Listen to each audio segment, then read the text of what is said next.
परत एकदा नथुराम गोडसेंबद्दल, की अ, तो जेव्हा तुमच्याकडे रोल आला, तर तुमची असं आधीच तयारी होती आणि का करावासा का वाटला? नाही, एक तर सगळ्यात मला एक नाटक म्हणून जर तुम्ही ते वाचलत किंवा पाहिलं, आज आता YouTubeवर मी संपूर्ण माझं ओरिजिनल नाटक मी आता टाकलेलं, कारण मी आता करणं बंद केलं अच्छा, त्याच्यामुळे. आता बंद आहे. हां, 25 नाही, पूर्ण बंद केलं आता. अच्छा. 25 वर्ष 1200 प्रयोग केले आणि आता बस झालं. शेवटी एक कुठल्याही गोष्टीला थांबवण्याचं एक ठिकाण असतं ठरलेलं. वयाचाही एक फॅक्टर असतो. नथुराम 39 वर्षाचा होता, फासावर लटकला तेव्हा. मी आता 58 पूर्ण झाली. त्याच्यामुळं कुठेतरी थांबलं पाहिजे ना. किती वर्ष आपण तरुण आहे म्हणून ते करत राहायचं आणि अट्टहास लोकांच्या माथ्यावर मारायचं. त्यामुळे ते थांबवण्याचा निर्णय ठरवून घेतला. ते थांबवलं, नाटक आलं. तर मला हे नाटक येण्यापर्यंत माहीत नव्हतं. नथुरामबद्दल विशेष माहिती नव्हती. असंच जसं सगळ्यांना माहिती असतं तसंच मलाही तेवढीच माहिती होती. आल्यानंतर एक तर पहिलं वाचलं ते इतिहास म्हणून नाही वाचलं, पहिलं वाचलं ते नाटक म्हणून वाचलं. एक नाटक म्हणून टेरिफिक नाटक आहे. एक भूमिका म्हणून जबरदस्त आहे. तिसरं जी भाषा मला आवडते ती अफलातून भाषा आहे. भाषा म्हणजे काय बोलायचंच नाही. प्रदीप दळवींची भाषा इतकी टेरिफिक भाषा, असे शब्द मला बोलायला मिळणार आहेत. अशी स्वगत 15-15 मिनटं, 10-10 मिनटं, 8-8 मिनिटाची स्वगत आहेत नाटकामध्ये. कशी पाठ करायचं अशी तुम्ही? स्वगत ते आपोआप होतात. होतात? शाळेत झालं नाही काही पाठ. आता होतं. आता सगळं होतं पाठ. पाठ करतच नाही मी, कारण ते आपोआप लक्षात राहतं. पूर्वी तुम्हाला माहिती आहे शाळेमध्ये आपण असायचो तेव्हा अशी कविता पाठ करायला जर सांगितलीत तर ती होत नाही बघा. पण तुम्ही कवितेला जर चाल लावलीत ना तर पटकन पाठ होते. आपल्याला बघा, आपलं आता सिनेमातली गाणी म्हणजे एक प्रकारे कविताच असतात की नाही का, 4 कडवी 3 कडवी. आपल्याला गाणी पटकन पाठ होतात बघा. लय असते. लय असते, ताल असतो, त्याला एक चाल असते. तर अतिशय हुशार जे शिक्षक होते पूर्वी मराठी हिंदीचे, ते काय करायचे, ते कविता शिकवताना त्याला चाली लावायचे. म्हणजे चालीत म्हणायला गेलात की कविता पाठ व्हायलाच पाहिजे, विसरायचा प्रश्नच येत नाही.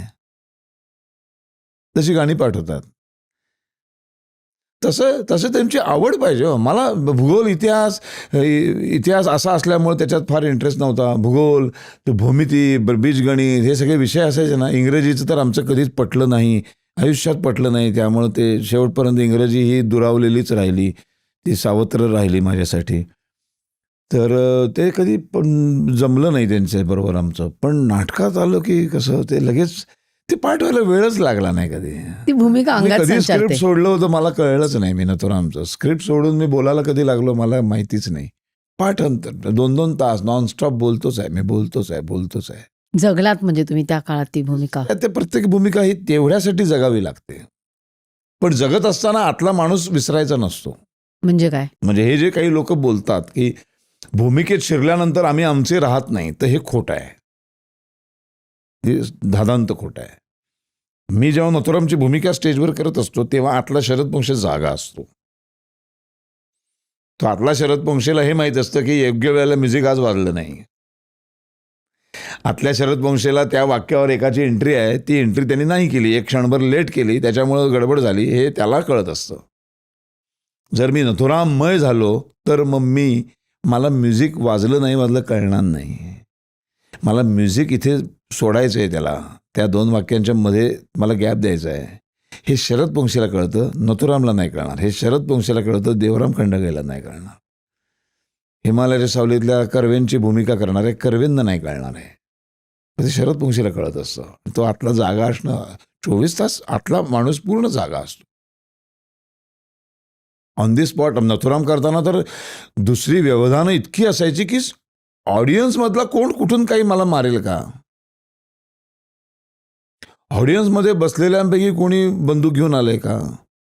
कोणी शूट करते का? कोणी कुठून दगड फेकेल का? हे सतत चालू असायचं एका कोपऱ्यात मेंदूच्या. भीती होती तेव्हा? भीती म्हणजे 25 वर्ष ह्याच्यातच प्रयोग केलेत आम्ही. अचानक नाटक थांबायचं, अचानक लाईट लागायचे, अचानक बंद करो. अचानक स्टेजवर यायचे, मला घेराव घालायचे, मारायला धमकी द्यायचे. ही क्लिप शेवटपर्यंत बघितल्याबद्दल खूप खूप धन्यवाद. संपूर्ण एपिसोड बघण्यासाठी खाली दिलेल्या लिंकवर क्लिक करा आणि सर्व काही चॅनलला सबस्क्राईब करायला विसरू नका.